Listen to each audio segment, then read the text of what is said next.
అడ్డంకి చూపించారు. ఇప్పుడు కోదండరామ్ని ఏ విధంగా ఎమ్మెల్సీకి గవర్నర్ ఓకే చెప్తారు? అదేవిధంగా టీఎస్పీఎస్సీకి సంబంధించి కూడా వెంటనే అంటే నిన్న వెళ్ళి కలిసినారు, నిన్న వెంటనే ఆమోదం తెలిపినటువంటి సిచ్యువేషన్ అని చకచకా ముందుకెళ్తున్నటువంటి పరిస్థితులు. కానీ దీంట్లో కూడా కొన్ని కోణాలు బయటకు వస్తున్నాయి. మరి దానికి గల కారణాలు ఏంటో మాట్లాడదాం. సంధ్యారెడ్డి గారు, గుడ్ మార్నింగ్ అండి. గుడ్ మార్నింగ్ అండి. Good morning.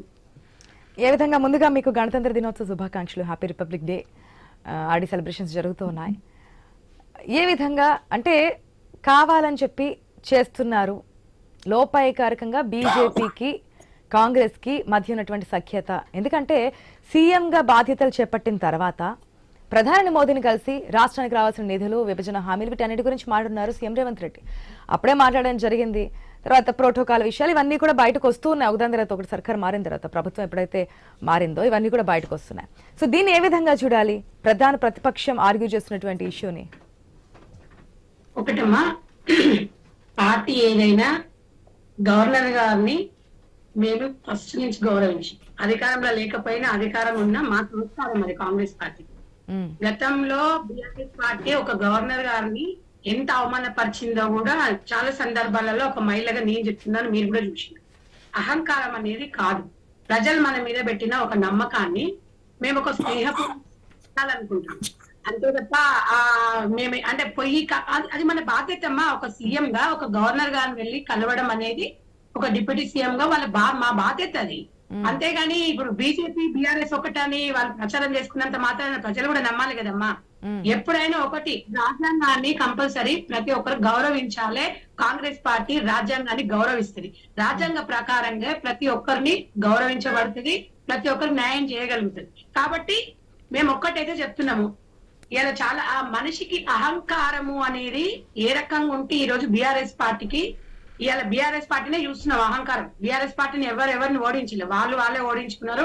ఇలా నేను ఒక్కటి చెప్పగలుగుతున్నాను, రాజ్యాంగం ద్వారా అంటే ఇప్పుడు ఇలా ప్రజల చేత ఎన్నుకోబడ్డ కేసీఆర్ గారు ఇప్పటి వరకు దాదాపు 50 రోజులైనా కూడా ప్రమాణ స్వీకారం చేయకపోవడము, 10 సంవత్సరాలుగా మీరు సీఎం గా చేసి ప్రజలకి మీరు ఏం మెసేజ్ ఇస్తున్నారు అంటే, మనకి పదవులు శాశ్వతం కాదు, మనకి ఎప్పుడు కూడా ఒకటే చెప్పాం, ప్రజల మనసులో స్థిరస్థాయిలో నిలిచిపోవాలి, మన మీద ఉన్న బాధ్యతను గౌరవించాలి. బాధ్యతను గౌరవించకుండా ఏ రకంగా ఉంటుంది?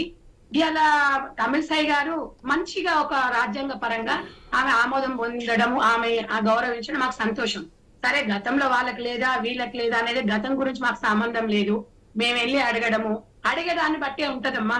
మీరు అడిగే క్వశ్చన్ బట్టి ఉంటది, నేను చెప్పే విధానం ఉంటది. మనం అంటే ఏదైనా ఒప్పించి మెప్పించే విధానంలో కూడా ప్రజలకు ఒక మంచి మెసేజ్ ఇవ్వాలి.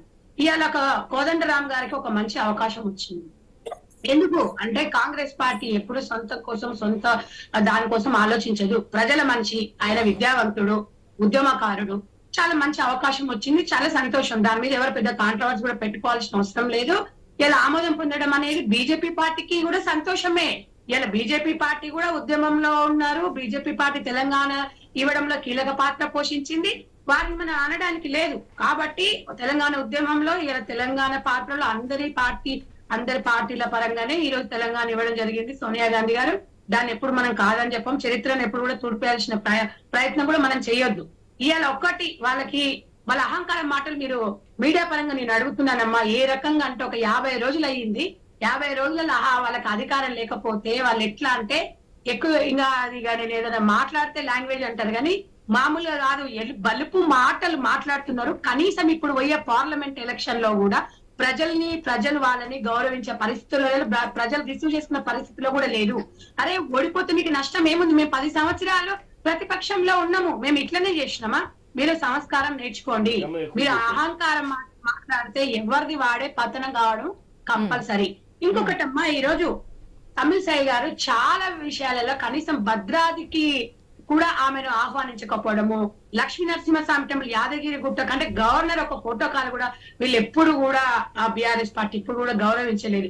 మేము అట్లా కాదమ్మా, మా పార్టీ సిద్ధాంతమే అట్లా కాదు.